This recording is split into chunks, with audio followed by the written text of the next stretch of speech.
الشيطان الرجيم بسم الله الرحمن الرحيم الذين يأكلون الربا لا يقومون إلا كما يقوم الذي يتخبطه الشيطان من المس ذلك بأنهم قالوا إنما البيع مثل الربا وأحل الله البيع وحرم الربا فمن جاءه موعظة من ربه فانتهى فله ما سلف وأمره إلى الله ومن عاد فأولئك أصحاب النار هم فيها خالدون.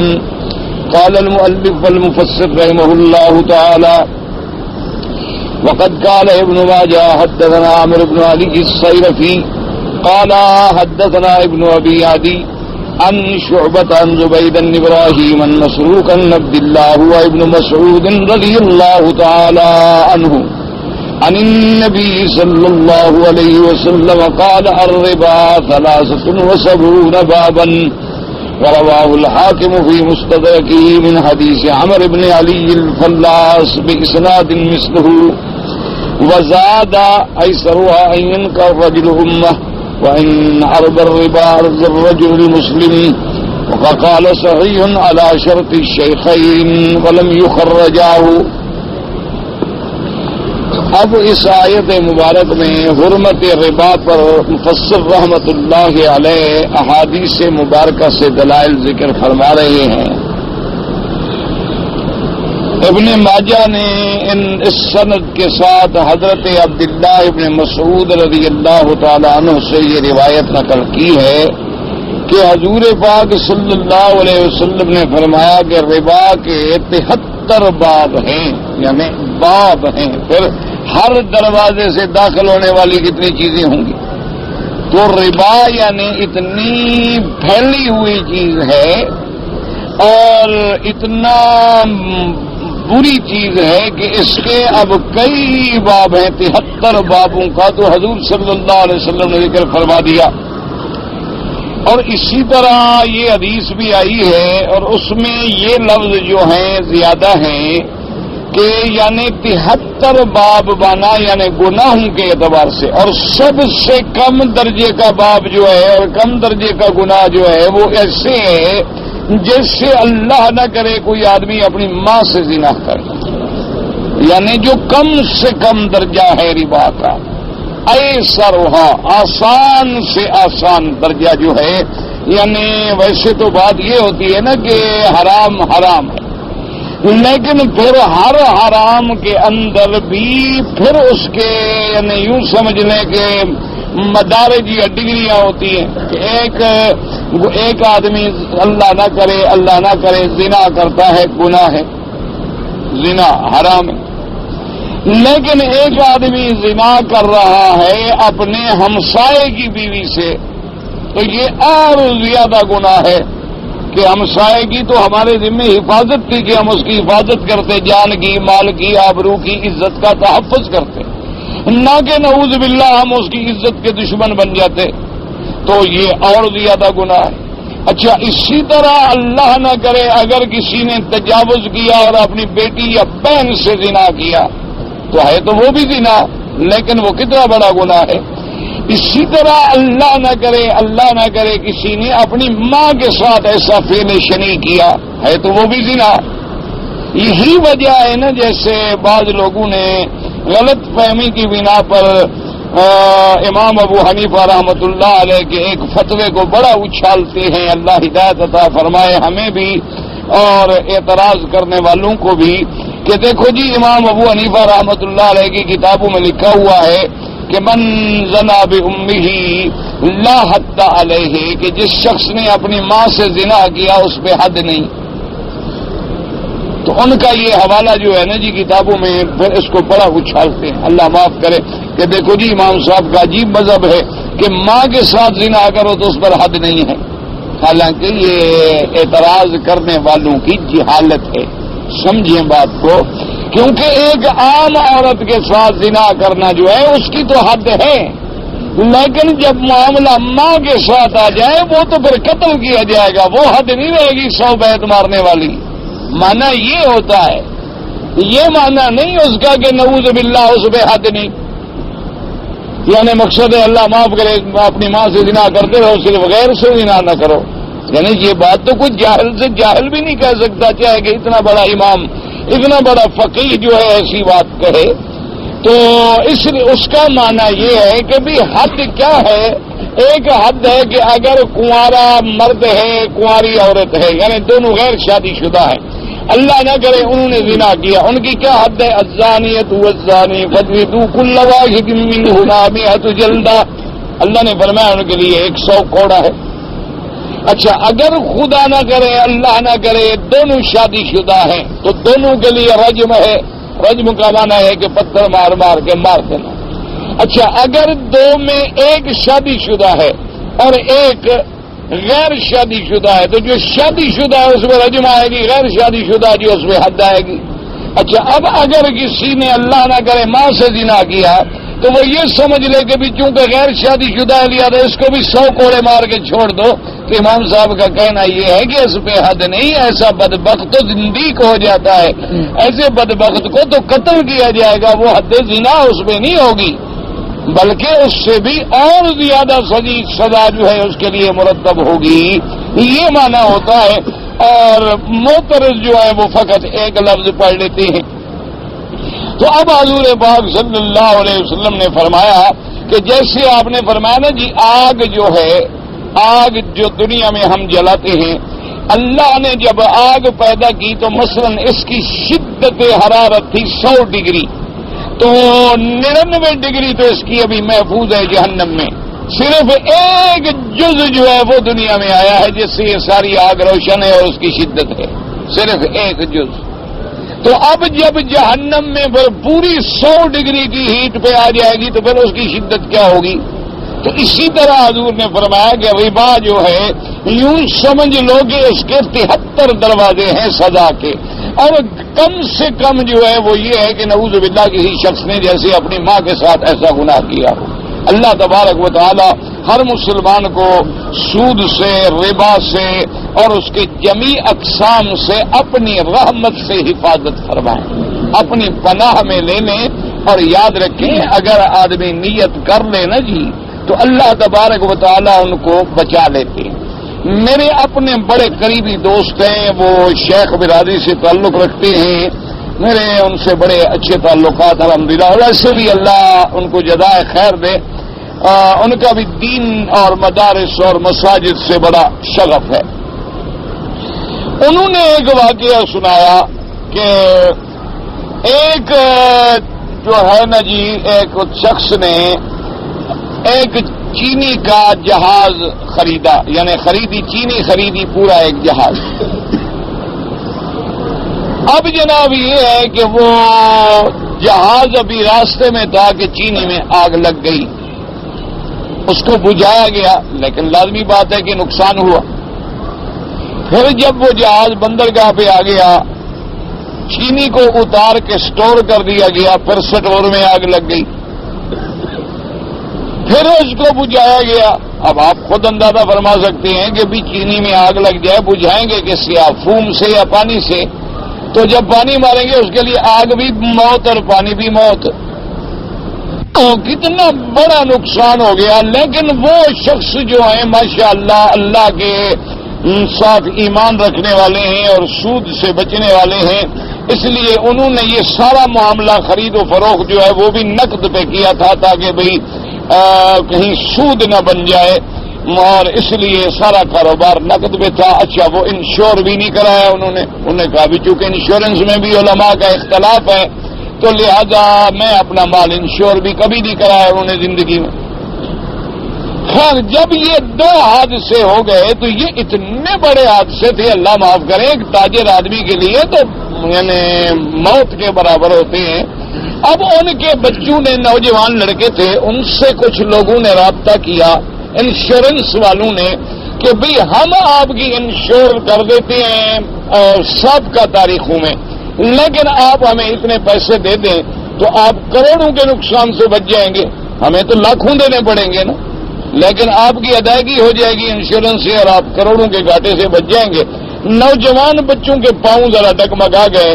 وہ والد کے پاس آئے، انہوں نے کہا کہ جی ایسے ہے، اب مصیبت سے بچنے کے لیے کوئی حل نکالنا. انہوں نے کہا بیٹا بات یہ ہے کہ آج تک اللہ نے ہمیں ایسا نقصان نہیں دیا. ایسا جو نقصان ہوا ہے یا تو لازمی بات ہے کہ ہمارے کسی شریک کا کوئی پیسہ حرام کا داخل ہو گیا، جس کو ہم نے اس کاروبار میں شریک بنایا اس کا پیسہ حلال کریں، یا پھر ہم سے کوئی گناہ ہوا ہے جس کی اللہ نے ہمیں سزا دی ہے، ورنہ ہم نے تو ساری زندگی ایسا نہیں کیا. ہم انشورنس کے حرام سے بچ رہے تھے، اب رشوت والا حرام بھی کریں؟ انہوں نے کہا بالکل نہیں، جو اللہ کو منظور تھا انا للہ و انا الیہ راجعون. انہوں نے بس جو کچھ بچا وہ گھاٹے واٹے سے بیچ دیا، لیکن خدا کی خود اور کوئی مطالبہ نہیں کیا، کسی سے بات نہیں کی، صرف اپنے اللہ کے آگے توبہ کی کہ اللہ ہمارے گناہ ہیں تو معاف فرما دے. اور یہ تو ہمارے لیے اتنا بڑا نقصان ہے کہ ہماری طاقت سے بھی زیادہ ہے. اسی لیے ہمیں قرآن نے دعا سکھائی ہے بلا تو حملنا ما لا طاقت لنا بہ، یا اللہ ہم پر ایسا بوجھ نہ ڈال دے کہ جو ہم اٹھانے کے قابل بھی نہ. تو اب جناب جب یہ ہوا کافی عرصے کے بعد جس ملک سے انہوں نے چینی خریدی تھی اسی کمپنی نے انہیں اطلاع دی کہ بھئی آپ کا یہ ہمیں پتہ چل گیا تھا کہ جہاز میں آگ لگی ہے، اسٹور میں آگ لگی ہے، تو ہم نے ایک کمیٹی بٹھائی تھی کہ تحقیق کی جائے کہ وجہ کیا ہے. تو انہوں نے رپورٹ دی ہے کہ ہمارے چینی بنانے کے جو شوگر مل ہے اس کا قصور ہے، اس چینی میں فلاں مادہ جو ہے زیادہ ڈالا گیا جس سے وہ ہیٹ اپ ہو گیا. تو لہذا چونکہ یہ ہمارا قصور ہے لہذا ہم سارا نقصان برداشت کرتے ہیں. اللہ تبارک و تعالی نے گھر بیٹھے بچا لیا بغیر کسی منت کے، بغیر کسی کہنے کے. انہوں نے تو کہا ہی نہیں کسی سے، انہوں نے تو یہ بھی نہیں کہا کہ بھی تحقیق کرو ہماری جان تو بچاؤ، اللہ کے بندے آگ کیوں لگ گئی آخر. انہوں نے خود تحقیق کی، تحقیق کے بعد اس نتیجے پہ پہنچے کہ فلاں مادہ جو ہے کیمیکل وہ زیادہ ڈالا گیا چینی میں اور اس کی وجہ سے جب گرمی پڑی تو ہیٹ اپ ہو گئی، اس وجہ سے وہ آگ لگتی رہی ہے. انہوں نے کہا جی ہمارا گناہ ہے، ہمارا قصور ہے، آپ کا یہ سارا نقصان ہم برداشت کرتے ہیں. اور اس کے بعد جو ہے تاکہ آئندہ پھر اللہ مالک ہے تو اللہ نے ان کو گھر بیٹھے بیٹھے معاوضہ ادا فرما دی. یہ تو صرف اللہ کے ساتھ ایمان کی بات ہے. ایمان جب جڑ جاتا ہے تو پھر سارے مسئلے صحیح ہو جاتے ہیں. یہ میرے اپنے ایک اور ساتھی کا میں اس لیے بتا رہا ہوں، لوگ کہتے ہیں جی کہ تجارت نہیں ہو سکتی. مجھے ایک ساتھی نے کہا کہ مجھے یہ چادریں چاہیے، یہ آپ کسی دوست سے کہیں، آپ کے کافی تعلقات ہیں تو وہ ہمیں مال بھیجے. میں نے ایک دوست سے کہہ دیا، میں نے کہا ابھی ہے تو یہ اللہ معاف کرے ایسے یعنی بلا وجہ درمیان میں اپنے آپ کو مصیبت میں ڈالنا، نہ ہمارا لینا نہ دینا، نہ حصہ نہ حصہ، صرف سفارش میں ہم گناہ گار بن جائیں گے. لیکن بہرحال نیکی کا کام ہے، ادھر بھی اسلام کے ملک کو فائدہ پہنچے گا. تو ہم نے ایک آدمی سے بات کی، اس نے کہا جی میں بالکل آپ کے حکم پہ حاضر ہوں، وہ جتنا مال کہیں میں بھیج دیتا ہوں.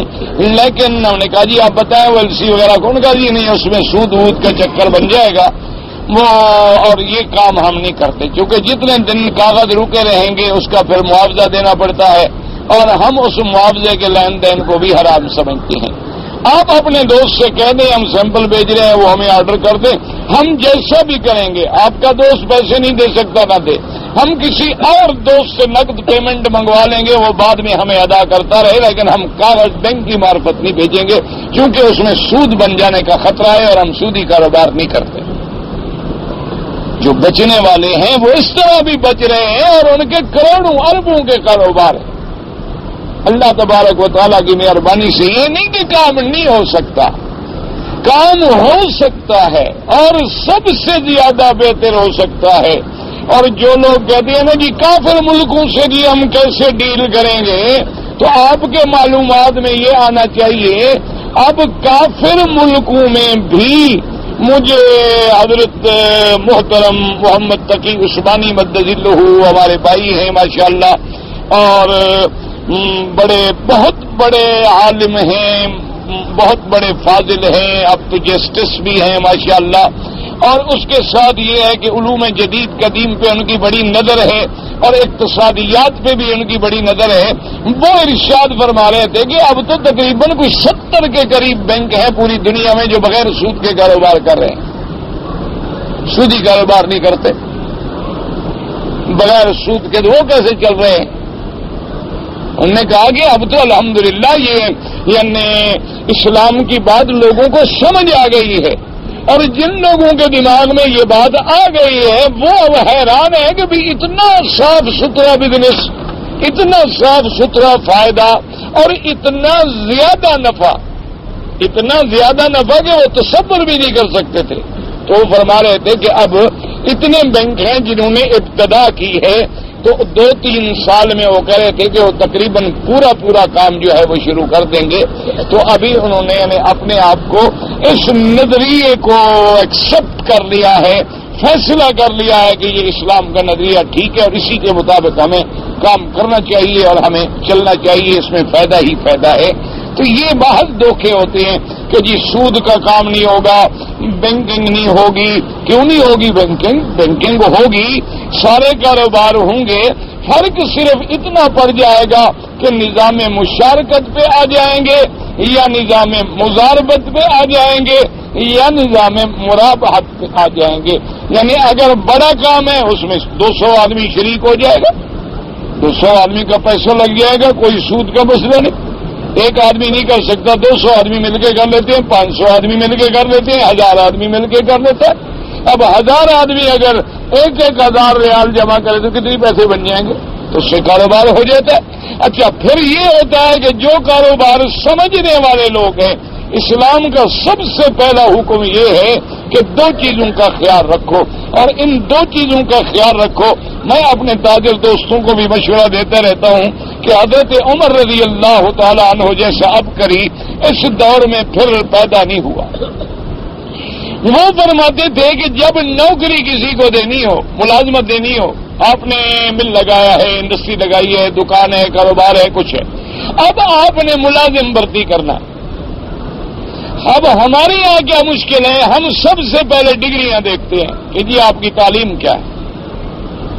حضرت عمر رضی اللہ عنہ فرماتے تھے کہ سب سے پہلے یہ دیکھو کہ یہ نماز کیسے پڑھتا ہے۔ وہ فرماتے تھے سب سے پہلے جس کو نوکری دینی ہو اس کو 2-4 دن اس کی نماز پہ نظر رکھو کہ کیا نماز پڑھتا ہے، اور پڑھتا ہے تو کیسے پڑھتا ہے۔ اگر وہ اللہ کی نماز میں بھی اللہ اکبر چوری کر رہا ہے تو تیرے مال کا بھی محافظ نہیں بن سکتا۔ تو خدا کا چور ہے، وہ بندے کا امین کیسے بن سکتا ہے؟ اور اگر وہ نماز صحیح پڑھ رہا ہے تو فرماتے تھے دوسری بات کا یہ خیال رکھو کہ کیا وہ اس کام کا اہل ہے۔ کیا مانا، مثلا مجھے جا کے تم کسی فیکٹری میں بٹھا دو تو انشاءاللہ دوسرے دن بک جائے گی اللہ کی رحمت سے۔ کیوں بھی میرا اس فیکٹری سے کیا تعلق؟ آپ یہ کہیں گے مولوی صاحب آپ نے کباڑہ کر دیا، آپ تو کہتے تھے میں مولوی ہوں، میں ابن کثیر پڑھاتا تھا، میں جلالین پڑھاتا تھا، میں ترمذی شریف حرم میں پڑھاتا تھا۔ ابھی ترمذی کا کیا تعلق ہے اس کے ساتھ؟ ترمذی شریف کا اور کاٹن فیکٹری چلانے کا کیا جوڑ ہے؟ تو اس لیے حضور نے فرمایا کہ اذا وسد الامر الى غیر اہلہ، کہ جب امور غیر اہل کو سپرد ہونے لگ جائے فانتظر الساعہ، پھر قیامت کا انتظار کرو، پھر اصلاح نہیں ہو سکتی۔ کیا مانا کہ امام مسجد کے لیے تو جاہل کو کھڑا کر دو، اور جو تمہارا ٹیکنیکل کاروبار ہو اس پہ کسی عالم کو بٹھا دو تو دونوں کام برباد ہو گئے۔ وہ جاہل ہے وہ نمازیں برباد کر دے گا، وہ بیچارہ ٹیکنیکل آدمی نہیں ہے وہ تمہارے اس کام کو برباد کر دے گا، تو دونوں کام جو ہیں وہ برباد ہو جائیں گے۔ تو جو کام کا آدمی اہل ہے یعنی اس کام کی صلاحی، اس لیے میرے آقا نے فرمایا نا کہ اقرؤکم ابی ابن کعب، کہ قرآن کی قرات کا مسئلہ پوچھنا ہو تو پھر ابی ابن کعب سے پوچھو۔ حضور نے فرمایا یاد رکھو امین هذه الامہ، اگر امانت کا سبق سیکھنا ہے تو ابھی عبیدۃ بن الجراح سے سیکھو۔ اور حضور نے فرمایا کہ اگر حفظ حدیث پر نظر ڈالنی ہے تو پھر میرے ابی ہریرہ پہ نظر ڈالو۔ فرمایا اگر کسی حدیث کے تفقہ پہ نظر ڈالنی ہے تو پھر عبداللہ ابن مسعود رضی اللہ تعالی عنہ پہ نظر ڈالو۔ تفسیر قرآن کو سمجھنا ہے تو ابن عباس پہ نظر ڈالو کہ ہر کام کے لیے اللہ نے بندے چن لیے ہیں. ایک کے لیے اللہ نے قرآن سمجھنے کے لیے سینہ کھول دیا، ایک کا حدیث کے لیے سینہ کھول دیا، ایک کا اللہ تبارک و تعالیٰ نے قرات کے لیے سینہ کھول دیا. کام اللہ تقسیم کر دیتے ہیں تو ہر کام والے کو کام پہ بٹھاؤ. اب بچوں کو پڑھانی ہو مثلا قرات قرآن، آپ نے مدرسہ کھولا تجوید کا، آپ نے بچوں کو پڑھانی ہے تجوید، اور اس کا پرنسپل آپ لگا دیں اس آدمی کو جو ہائی اسکول میں رہا ہو، تو انشاءاللہ بچے پڑھ گئے قرات. آپ یہ کہیں گے جی یہ تو بڑا تجربے کار آدمی ہے حضرت، یہ تو 20 سال ہمارے اسکول کا ہیڈ ماسٹر رہا ہے. بھائی ہیڈ ماسٹر رہا ہوگا، اسکول چلانا جانتا ہوگا، انتظام جانتا ہوگا، ڈسپلن قائم رکھنا جانتا ہوگا، لیکن بیچارے کو قرات کا کیا پتا؟ اس غریب کو قرات کا کیا پتا ہو سکتا ہے؟ یہ ہیں وہ دو بنیادی چیزیں. اگر آج بھی ہم ان پہ عمل کر لیں کہ بھئی اگر خارجہ امور ہے تو اس کا ماہر رکھو، داخلہ امور ہے تو اس کا باہر رکھو، صحت کے امور ہے تو صحت کا ماہر رکھو، قانون کے امور ہے تو قانون کا ماہر رکھو. جو آدمی جس چیز کے لیے لائق ہے اس کو اسی مقام پہ رکھ دو. اللہ تبارک و تعالیٰ کی رحمت سے معاملات جو ہیں وہ سیدھے ہو جائیں گے. اچھا دوسرا جیسے آج کل ہوتا ہے نا جی مذہبی تنافر، ایک مثلا علاقے میں شیعہ کا زیادہ زور ہے، وہاں آپ سنی آدمی بھیجیں گے تو ماری کھائے گا. اچھا ایک ہی علاقہ پورا اہل سنت والجماعت کا ہے، وہاں کسی شیعہ کو بھیجیں گے وہ مار کھائے گا. تو لڑا تو آپ خود رہے ہیں، آپ نے تو خود لڑانے کے اسباب پیدا کر دیے. ورنہ ٹھیک ہے یہ فرقے ہیں بن گئے، جو آئے اس کے مطابق ان کا آدمی ان کو بھیجو. اب امام باڑے میں تو کوئی سنی آدمی جا کے نماز پڑھانے سے رہا. اچھا ان کو کہو نماز پڑھاؤ، ان کے تو باپ دادے نے کبھی نماز نہیں پڑھی، وہ تو دکھانے کے لیے کبھی کبھی سڑکوں پہ نماز پڑھ لیتے ہیں، ورنہ اپنے امام باڑے میں تو کبھی آتے نہیں. سوال ہی پیدا نہیں ہوتا. آپ جا کے دیکھ لیں جہاں جہاں ان کے امام بارگاہ ہے یا امام باڑہ جو بھی لفظ ہے، بہرحال وہاں جا کے آپ دیکھ لیں 5 نمازوں پہ آپ بیٹھ جائیں باہر رجسٹر لے کے حاضری کا، دیکھ لیں کتنے آدمی آئے ہیں عشاء تک. نام ہی نہیں ہے مسجد تو نماز کیسے ہوگی؟ ان کی عبادت کا نام بھی مسجد نہیں ہے، مسجد صرف مسلمانوں کے لیے ہوتی ہے اور کسی مذہب کی عبادت گاہ کا نام مسجد نہیں ہے. آپ دیکھ لیں گے جماعت خانہ، امام بارگاہ، کلیسا، کنیسا، گرجا، مندر، لیکن مسجد کسی کا نام نہیں. مسجد صرف اللہ نے اہل سنت والجماعت کو نصیب کی کہ وَأَنَّ الْمَسَاجِدَ لِلَّهِ فَوَلِّ وَجْهَكَ شَطْرَ الْمَسْجِدِ الْحَرَامِ. یہ سب سے بڑی ایمان کی علامت ہے کہ آپ دیکھیں کہ آپ کی عبادت کا نام کیا ہے، مسجد ہے. اگر نام ہی مسجد نہیں ہے تو سوال ہی پیدا نہیں ہوتا کہ وہاں اللہ کی نماز ہو. وہاں کوئی اور چیز تو ہو سکتی ہے لیکن نماز ادا نہیں ہو سکتی. اچھا جی اب بہرحال سمجھیں تو اتنا بڑا گناہ ہے، اللہ سے دعا کرو اللہ ہر مسلمان کو بچائے اور اللہ ہر مسلمان ملک کو سود کی لعنت سے محفوظ فرمائے. دل سے دعائیں کریں.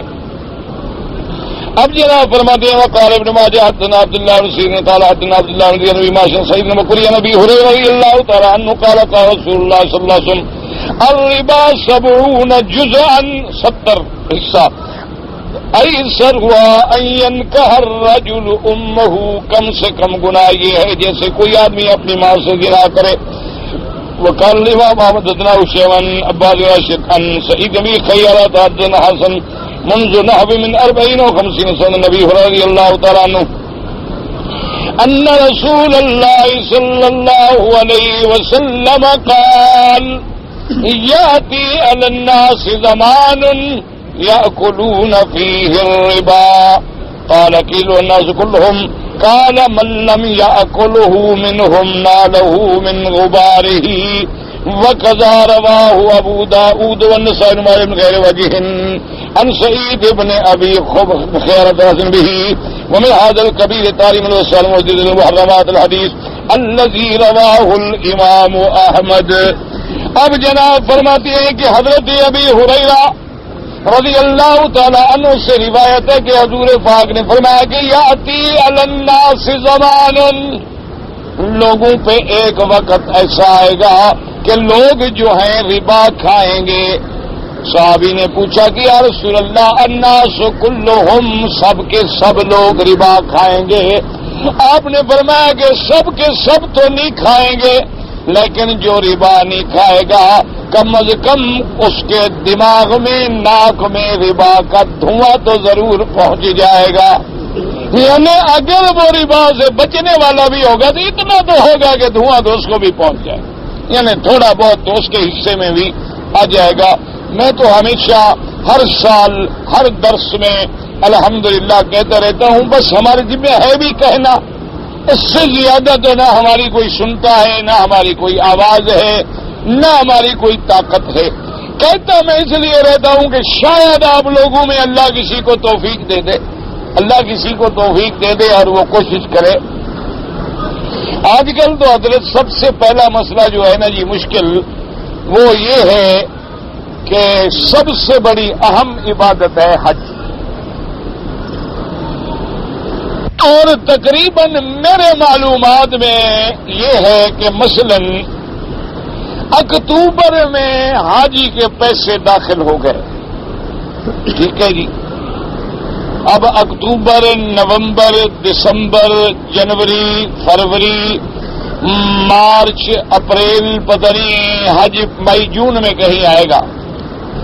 تو یہ پیسے آپ یوں اندازہ لگا لیں کہ 50,000 ہے، پتہ نہیں 56,000 ہے، 55,000 ہے، بہرحال 50,000 بھی لگا لو.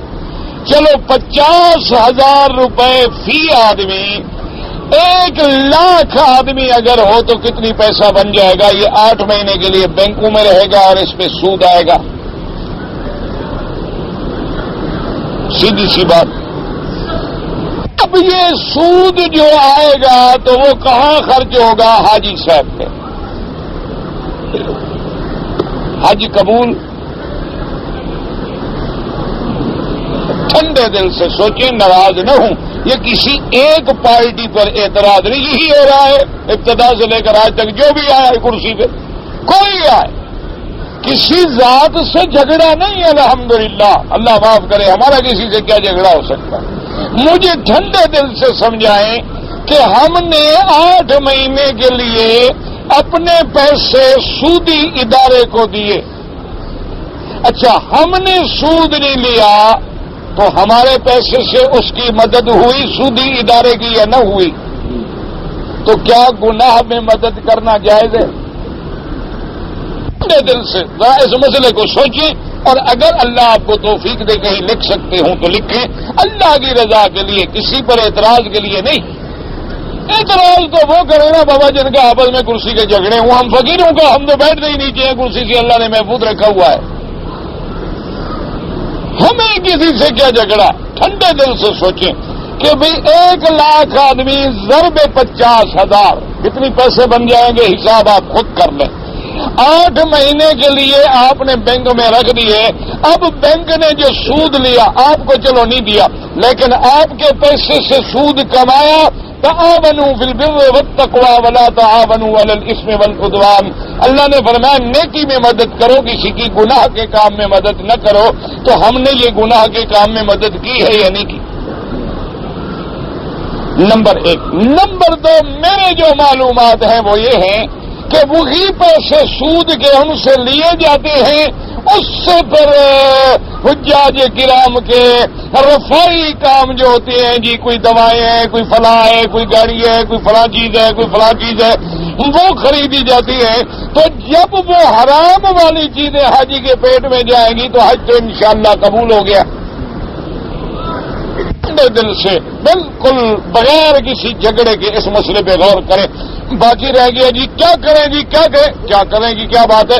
درخواستیں لے لیں، پیسے اسی دن لیں جس دن حاجی آ رہا ہے.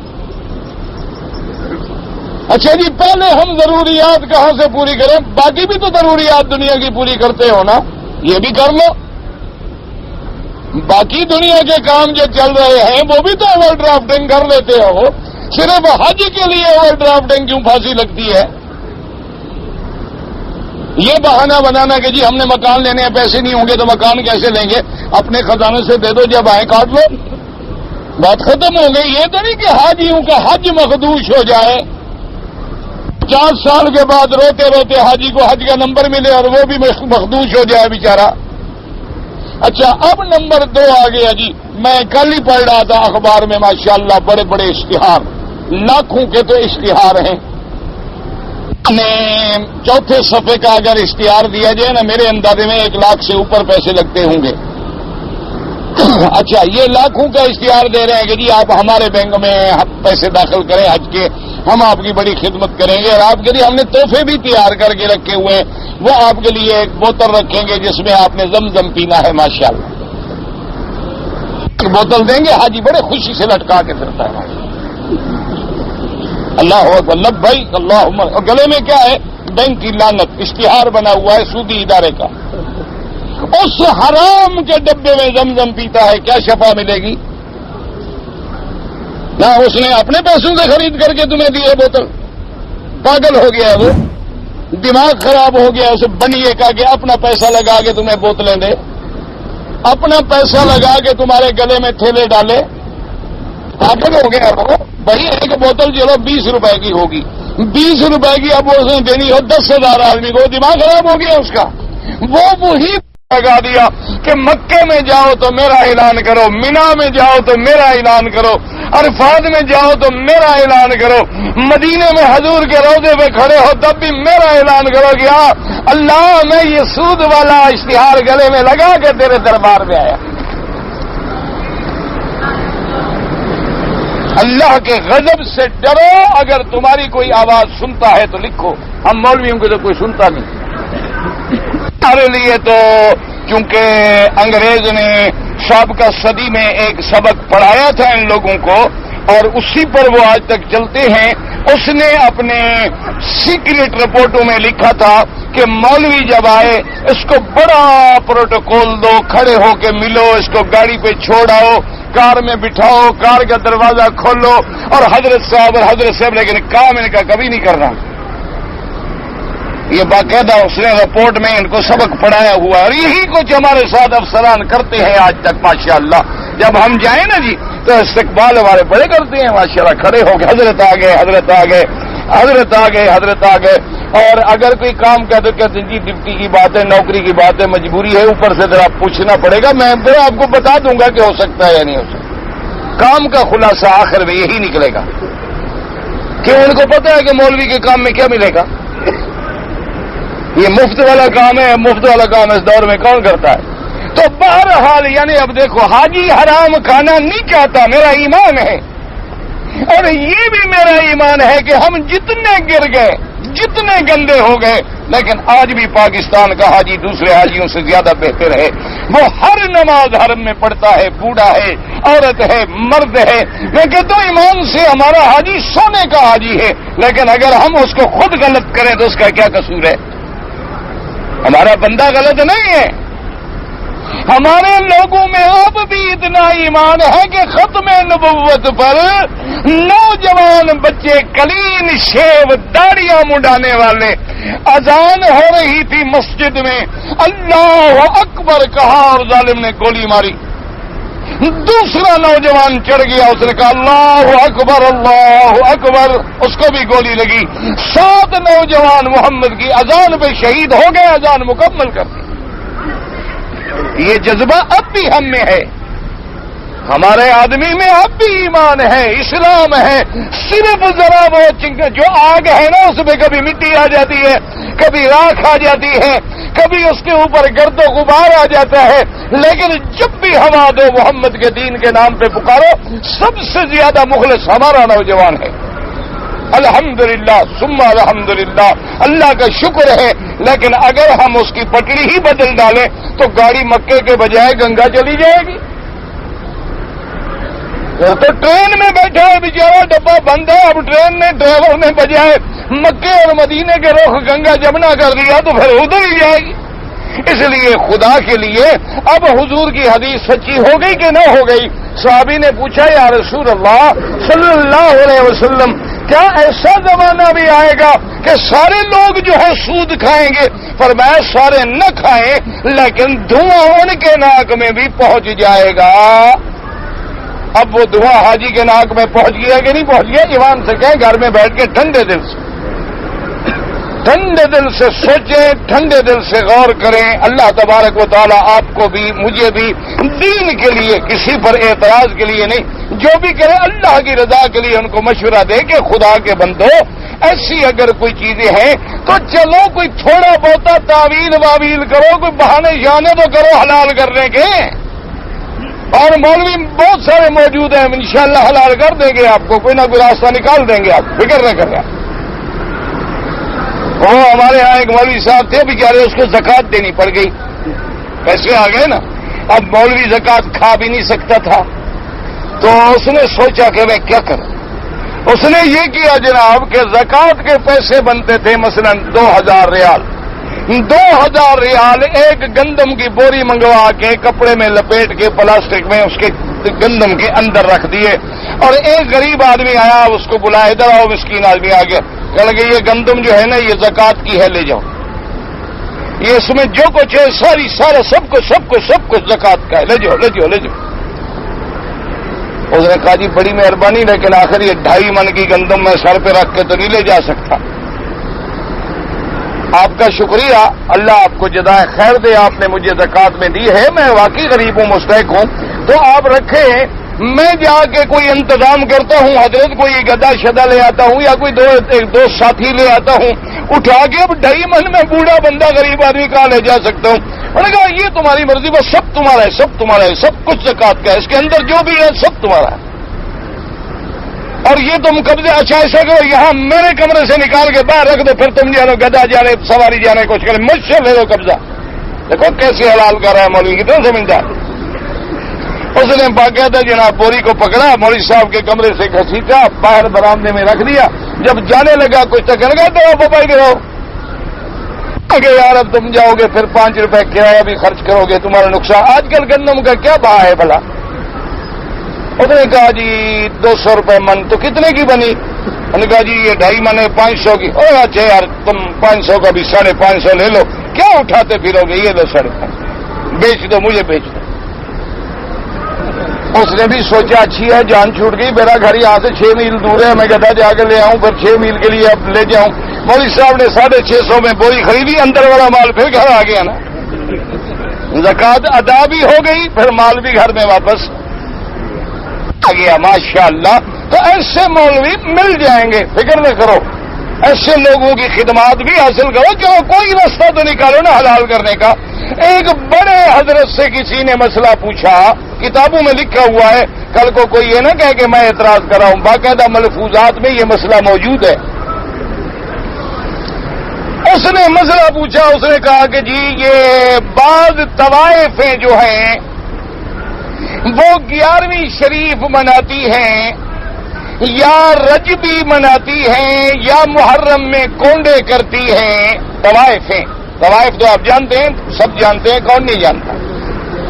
آج تو میرے خیال میں 2 سال کا دودھ پینے والا بچہ بھی جانتا ہے، کیونکہ فلم جب گھر میں آ گئی ہے تو سمجھانے کی ضرورت ہے. اس کے گھر میں تو مولوی موجود ہے بتانے والا. اب جناب بہرحال انہوں نے کہا جی طوائفیں جو ہیں وہ رجبی کرتی ہیں، 11ویں کرتی ہیں، کونڈے کرتی ہیں، محرم کی خیراتیں کرتی ہیں، اور ہمیں پتا ہے کہ ان کے پاس جو پیسے ہیں تو وہ خالص زنا کے ہیں. تو اس زنا کے پیسوں سے جب خیرات پکائی جاتی ہے تو کیا ہمارے لیے وہ کھانا جائز ہے یا نہیں جائز ہے؟ اس کا جواب لکھا بزرگوں نے کہ فقیر کا 12 کا تجربہ ہے کہ ایسے موقعوں پر یہ عورتیں اپنی رقم تبدیل کر لیتی ہیں، لہذا کھانا جائز ہے. یہ سب نے مسئلہ تبدیل کر لینے کا کیا مانا؟ مثلا یہ میرے پاس تھے حرام کا 500، میں نے کہا یار یہ 500 تو مجھے کھلا دے دو. آپ نے 500 مجھے کھلا دیا، اب آپ نے جو مجھے دیا وہ تو حلال ہے. سمجھا ہے مسئلہ؟ نہیں سمجھا؟ یہ اس مولوی کا قصور نہیں، کتابوں میں ایسے مسئلے بہت سارے لکھے ہوئے ہیں، اس کا اعلی حضرت کا بھی قصور نہیں ہے. مثلا کتابوں میں یہ مسئلہ لکھا ہوا ہے، آپ کی کتابوں میں بھی ہے، ایک آدمی چوری کے پیسے لے کے حج پہ آ گیا. اب حج پہ جب آ گیا، یہاں مسئلے کا پتہ لگا کہ حرام کے پیسے سے حج نہیں ہوتا، تو اب وہ کیا کرے؟ واپس جا نہیں سکتا، اس کے باپ کا جہاز تھوڑا ہے کہ واپس چلا جائے، پھر داخلہ بھی ہو جائے گا، قرا بھی نکل آئے گا، پھر آ جائے گا. تو اس کے لیے فقہا نے ایک راستہ لکھا کہ چلو بھی یہ پیسے کسی کو دے کے پیسے بدل لیں. اور واپس جا کے ان کا حق ادا کر دے. صورت تو یہ تھی. اب اس تبدیل کو مولوی صاحب نے طوائف کے لیے بھی نکال لیا کہ بھائی وہ جو تبدیل کی شکل ہے جب وہ خیرات کرتی ہے تو وہ اپنے پیسے کسی دکاندار کو دے کے اس سے بدل لیتی ہیں. جب تبدیل ہو گیا وہ حرام بھرا پیسہ دکاندار کے پاس گیا نا. ان کے پاس جو ہے وہ تو حلال ہے, کھاؤ پیو مزے کرو 11ویں شہری آرام سے کھاؤ جو بھی کریں. تو اس لیے بہرحال یہ مسائل تو اس بہرحال دعا کریں اللہ ہمارے حاجیوں کو بھی اور اللہ ہر مسلمان حکومت کو توفیق دے کہ وہ اس مسئلے پہ غور کرے اور اس مسئلے کا حل نکالے تاکہ حاجی جو ہے سود سے بچیں اور سودی اداروں کے وہ اشتہار نہ بنے, سودی اداروں کے معاون نہ بنے, بلکہ صحیح معنوں میں اللہ کے حج کے لیے تشریف لائیں. دعا کریں, ہمارے بس میں دعا ہے اور کچھ نہیں. اب جناب فرماتے ہیں اسی مسئلے سے علماء نے لکھا ہے کہ تحریم الوسائل المفضیۃ الی المحرمات, کہ جو چیزیں تمہیں حرام تک لے جانے والی ہیں وہ بھی حرام ہیں. اب جناب فرماتے ہیں حدثنا ابو معاویہ قال حدثنا مسلم بن صبح عن سكن عائشہ رضی اللہ تعالی عنہا قال لما نزلت آیات من آخر سورۃ البقرہ الربا خرج رسول الله من المسجد فكره النبر التجارة بالخمر وقد أخرجه الجماعة والترمذي من طرق من وجهه وقد روى لفظ رواية البخاري عند السيرة وحرم التجارة وفي لفظ له عن عائشة قالت لما نزلت الآيات من آخر سورة البقرة في الربا قرأ رسول الله صلى الله عليه وسلم ثم حرم التجارة بالخمر قال بعض من تكلم على حديث محمد لما حرم الربا وسأل حرم الخمر والتجارة من التجارة نحو ذلك كما قال في عليه السلام والحديث متفق عليه لعن الله اليهود حرمت عليهم الشوم وجملوها فباعوها واكلوا اثمانها.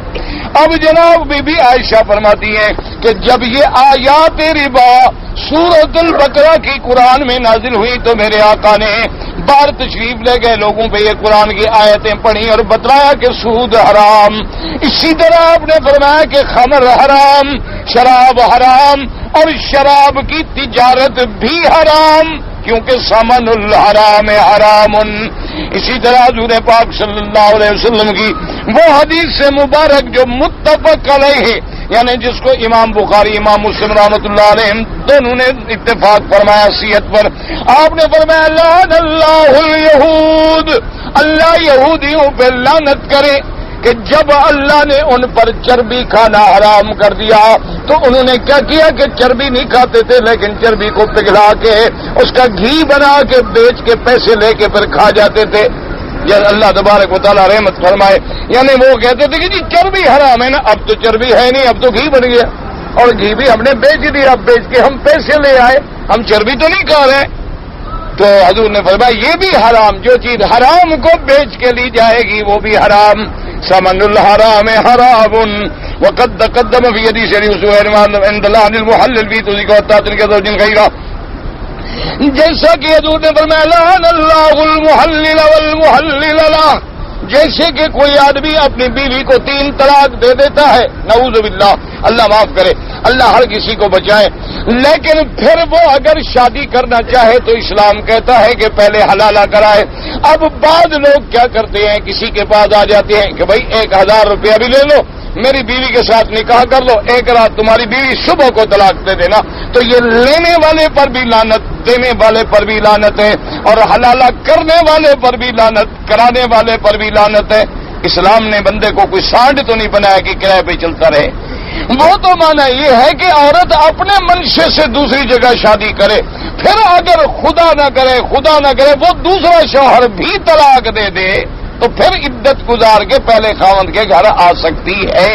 یہ مانا نہیں کہ کرائے پہ آدمی ڈھونڈ لیا کہ 1 رات کا نکاح کرا دیا, تو اس پر تو لعنت آئی ہے حضور صلی اللہ علیہ وسلم.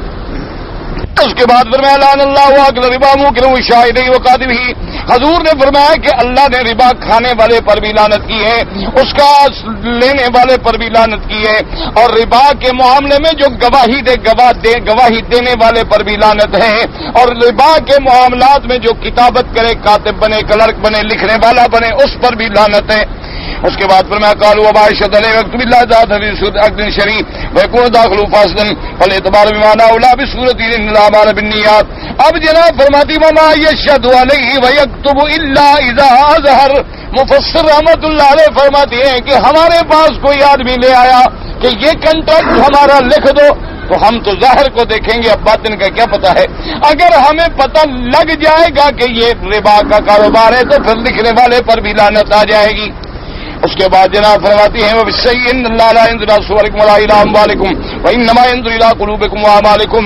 اللہ تبارک و تعالیٰ نہیں دیکھتے تمہاری صورتوں کو نہ تمہارے مال کو، اللہ تمہارے دلوں کو، تمہاری نیتوں کو دیکھتے ہیں کہ تم نے جو عمل کیا ہے وہ کتنی صحیح نیت سے کیا ہے۔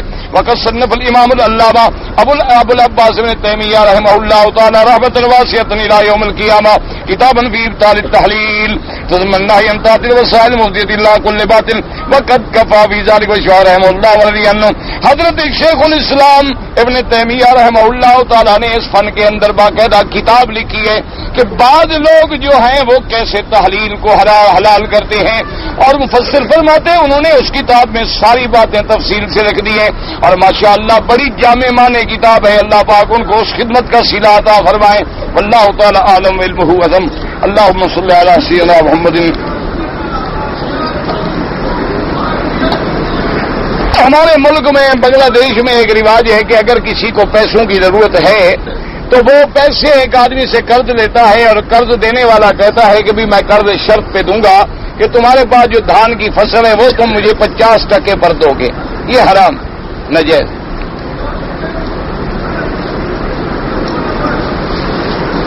مرے ہوئے انسان کے لیے عمرہ کرنا یہ بھی یاد رکھو، یا تو کسی نے وصیت کی کہ میرا عمرہ کرو، یا آدمی اپنے والدین عمرہ نہیں کر سکے ان کا عمرہ کر رہا ہے، حج کر رہا ہے، یا وہ زندہ ہیں لیکن اتنا کمزور ہیں کہ وہ سواری کے قابل نہیں، سفر کے قابل نہیں، ان کی طرف سے حج عمرہ کر رہا ہے، تو سب ائمہ کے نزدیک بالاتفاق جائز ہے، کوئی خلاف نہیں، کوئی اس میں جھگڑا ہی۔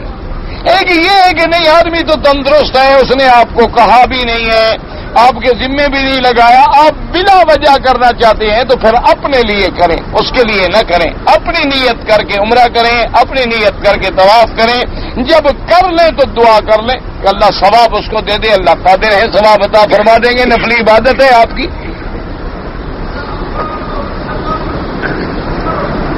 کے بعد توفیق نہ ہو تو حج کرنا فرض ہو جاتا ہے، تم نے اپنے ذمہ خود لگایا نا، حج اس پہ فرض ہے جو مکے آنے جانے کا خرچہ رکھتا ہو۔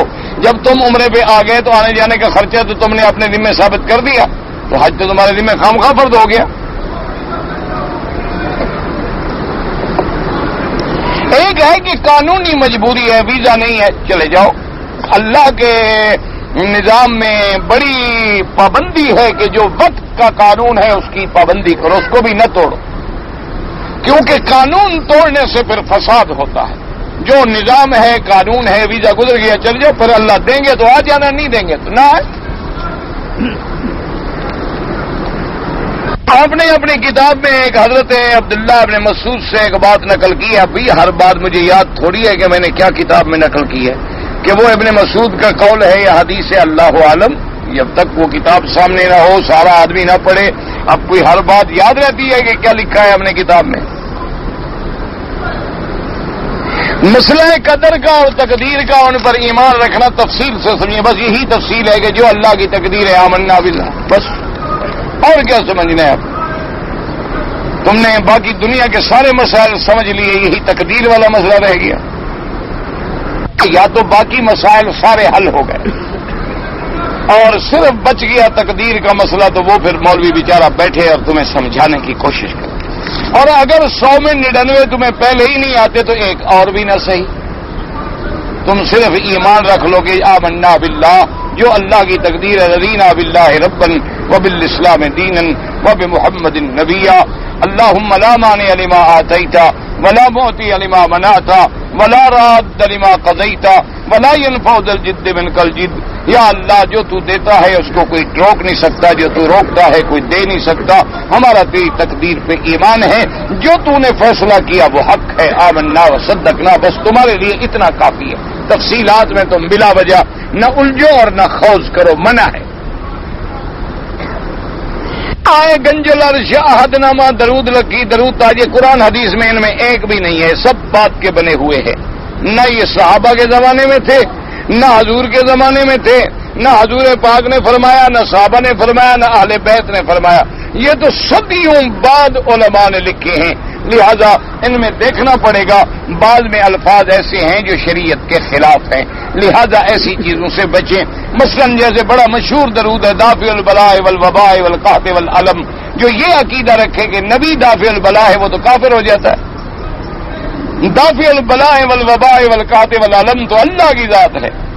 اچھا، اب علماء کہیں گے جی یہاں مجازن مراد ہے اور یہاں حقیقتاً مراد نہیں ہے، یہاں ظاہری بات نہیں ہے بلکہ معنوی بات ہے، تو اب یہ ایک جاہل کو کیا پتا، ایک جاہل بیچارے کو کیا پتا کہ حقیقت کیا ہے، مجاز کیا ہے، ظاہر کیا ہے، باطن کیا ہے۔ ایسا لفظ اس کو پڑھاؤ کیوں جو شبہ پڑ جائے شرک کا۔ اب دیکھو نا جی، جنازے کی نماز ہے، اس میں رکوع کرتے ہو، سجود کیوں نہیں کرتے ہو کہ کسی دیکھنے والے کو شبہ نہ پڑے کہ بندے کو سجدہ کر رہے ہیں۔ اچھا، جب سورج عین نکل رہا ہو نماز پڑھتے ہو، سر پہ آ جائے پڑھتے ہو، ڈوب رہا ہے پڑھتے ہو، کیوں؟ یہ وقت ہے سورج کے پجاریوں کی عبادت کا۔ حالانکہ ہم تو اللہ کی نماز پڑھتے، لیکن دیکھنے والے کو شبہ ہو سکتا تھا کہ شاید یہ بھی سورج کی پوجا کر رہے ہیں، اس تشبہ کی وجہ سے اللہ نے منع کر دیا۔ تو جب یہ لفظ آئیں گے، پڑھنے والا تو درود پڑھ رہا ہے، وہ تو نسبت حضور کی طرف کر رہا ہے، تو جب نسبت اللہ کے سوا نفع نقصان کی غیر کی طرف ہو جائے شرک ہے۔ اس لیے وہ درود پڑھیں جو خود حضور نے سکھلایا ہے، جو نماز میں پڑھتے ہو، وہ سب سے افضل درود ہے جو اپنے آقا ابن نامدار نے خود ہمیں بتلایا۔ جو زمین ہم ٹھیکے پر لیتے ہیں 3 سال 4 سال، یہ حلال ہے، وہ تو حلال ہے اللہ کے بندے، فصل تو ٹھیکے پہ نہیں لیتے ہو نا، سمجھو مسئلہ۔ ہم نے زمین ٹھیکے پہ لی کہ بھی 5000 روپے کلا سال کا میں آپ کو مستاجری کا دوں گا، یہ تو خالص حلال ہے، اس میں تو کسی کا جھگڑا ہے ہی نہیں۔ تو ہم نے زمین ٹھیکے پہ لیا ہے، ایک فصل نہیں ہوگا دوسرا ہو جائے گا، دوسرا نہیں ہوگا تو تیسرا ہو جائے گا، تیسرا نہیں ہوگا تو چوتھا ہوگا، اللہ ہمیں دے گا۔ ایک ہے فصل کا کھڑے کھڑے اندازہ کر کے خریدنا، وہ علیحدہ چیز ہے، یہ علیحدہ چیز ہے۔ جو ہمارے یہاں رواج ہے نا مزارے کا، کہ ہم زمین دیتے ہیں مزارے کو بھی تم کاشت کرو، جو فصل ہوگی اس میں مثلا آدھی تمہاری آدھی ہماری، اس میں تو پھر بھی اختلاف ہے۔ بعض علماء جائز کہتے ہیں اور اکثر ائمہ اس کو ناجائز کہتے ہیں، لیکن مستاجری پہ زمین دینے میں تو کسی کو اختلاف نہیں کہ ہم نے زمین لی ایک مربع، اچھا جی 50,000 روپے سالانہ ہم آپ کو مستاجری کے دیں گے، ہماری مرضی ہم کپاس کاشت کریں، گندم کاشت کریں، ہماری مرضی جو آئے گی ہم کاشت کریں گے، تو ایسا کرنا جو ہے وہ تو حرام نہیں ہے، بالکل حلال ہے۔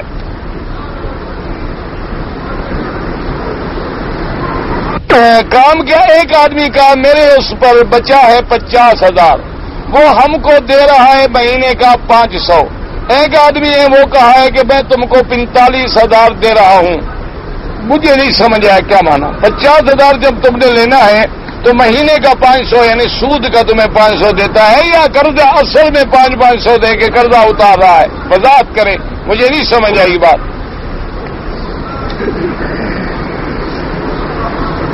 جی مدینہ شریف میں جانے کے بعد لوگ جو ہے مختلف مسجدوں میں جاتے ہیں، دیکھیں بھائی بات یاد رکھو کہ ہمارے لیے تو پورا مدینہ ہی زیارت ہے، مدینہ منورہ کا سارا شہر ہی ہمارے لیے زیارت ہے، جہاں جہاں حضور گزر گئے سبحان اللہ۔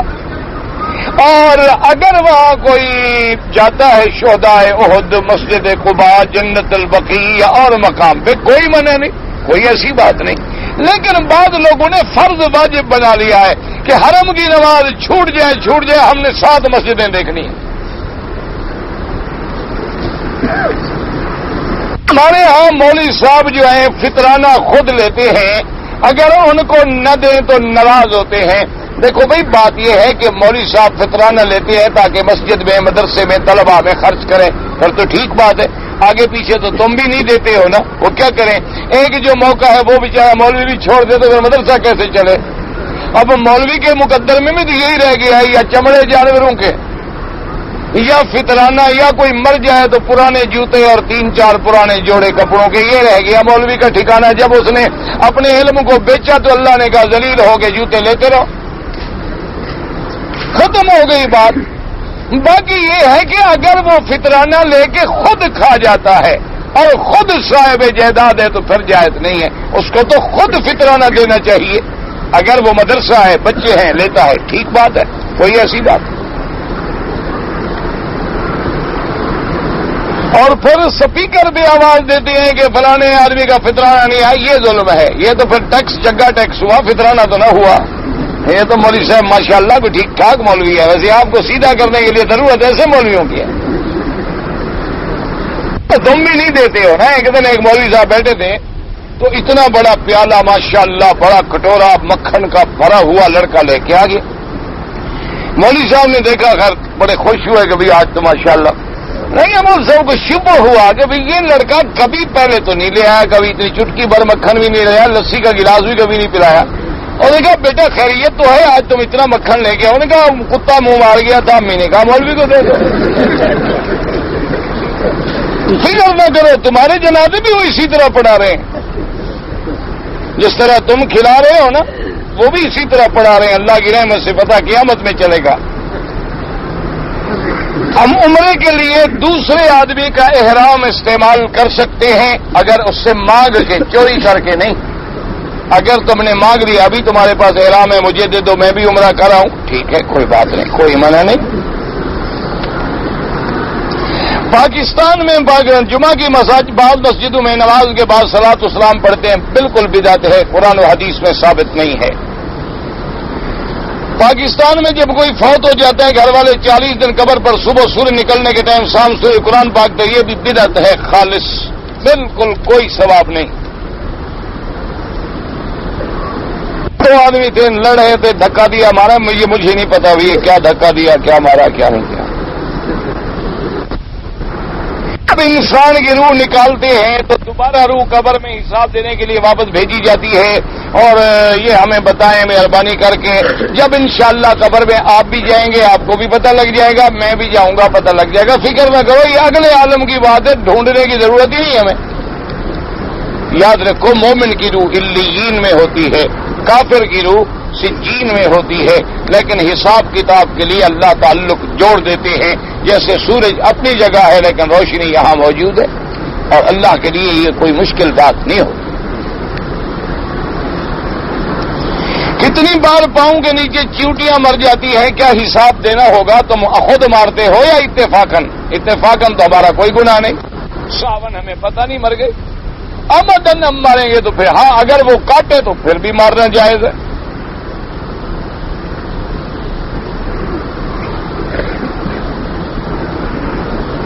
ایک آدمی نے اپنی بیوی کی دودھ میں بوسا لگایا، بوسا نہیں یعنی پستان میں، دودھ میں کبانا ہے پستان میں، اور دوسرے آدمی نے بوسا نہیں لگایا بلکہ دودھ پیا بیوی کا، بالکل دونوں ٹھیک ہیں، فکر نہ کرو، مزے کرو، بیوی کی بیوی ہے، بھینس کی بھینس ہے، بلکہ تم ایسا بھی انتظام کرو چائے وائے بھی اسی سے پکا لیا کرو، خامخواہ خریدنے سے بچ جاؤ گے، سمجھ آگے بات۔ اور ویسے تم ترقی کرے، ابھی منہ سے پستانوں پہ آ گئے ہو نا، پیشاب تک بھی آ جاؤ گے، فکر نہ کرو بھائی، نیچے آ گئے ہو نا، ابھی 1 فٹ نیچے تو اتر آئے ہو نا، باقی 1 فٹ نیچے اور مزید اترنا ہے، فکر نہ کرو۔ نکاح پکا ہے نہیں ٹوٹتا، روز دودھ پیو، بالکل پکا ہے، مولوی کا پڑا ہوا ہے مضبوط، گواہ بھی ہیں، وہ نہیں ٹوٹتا۔ اللہ رونے کا مقام ہے، ہنسنے کا مقام نہ۔ مسلمان کو ایسی باتیں لکھ کے سن کے پڑھ کے رونا چاہیے یا ہنسنا چاہیے؟ انا للہ و انا الیہ راجعون کہ امت محمد مصطفیٰ اب اتنی گر گئی ہے، وہاں آ گئی جہاں کافر لے آیا۔ ابھی تو کانفرنس صرف دوسری ہوئی ہے، صبر کرو، ابھی تو دوسری ہوئی ہے میرے بھائی، ابھی تو باقاعدہ آگے آگے دیکھیے ہوتا ہے کیا، ابھی تو صرف دوسرا اجلاس ہوا ہے۔ انا للہ و انا الیہ راجعون، حضور کی حدیث آمنا و صدقنا، حضور نے فرمایا میری امت پہ وقت آئے گا ایسے سڑکوں پہ زنا ہوگا جیسے گدھے اور کتے زنا کرتے۔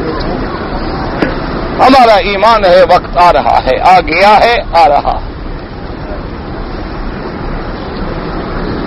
حج عمرے کے طواف کے بعد جو ہم طواف کرتے ہیں ختم ہونے کے بعد 2 نفل مقام ابراہیم پڑھنے ضروری ہے۔ مقام ابراہیم پہ پڑھو، سارے حرم میں پڑھو، گھر جا کے پڑھو، وقت مکروہ ہے بعد میں پڑھو، کوئی پابندی نہیں۔ مسجد مسلمانوں کا مرکز ہے، خانقاہ کا تصور کوئی نہیں۔ خانقاہ کا معنی یہ ہوتا تھا کہ جہاں مسافروں کے رہنے کا انتظام کر دیا جائے، بس اور یہ تو نہیں تھا تصور کہ کوئی قبر بنا کے ضرور وہاں، وہ تو زندہ بزرگ رہتے تھے، اس کو خانقاہ کہہ دیتے تھے بس، کہ بھی وہاں تربیت ہوتی ہے، آدمی کو قبر یاد دلائی جاتی ہے، یہ مقصد تھا، اور تو کوئی نہیں، وہ کوئی عبادت کی جگہ تو نہیں۔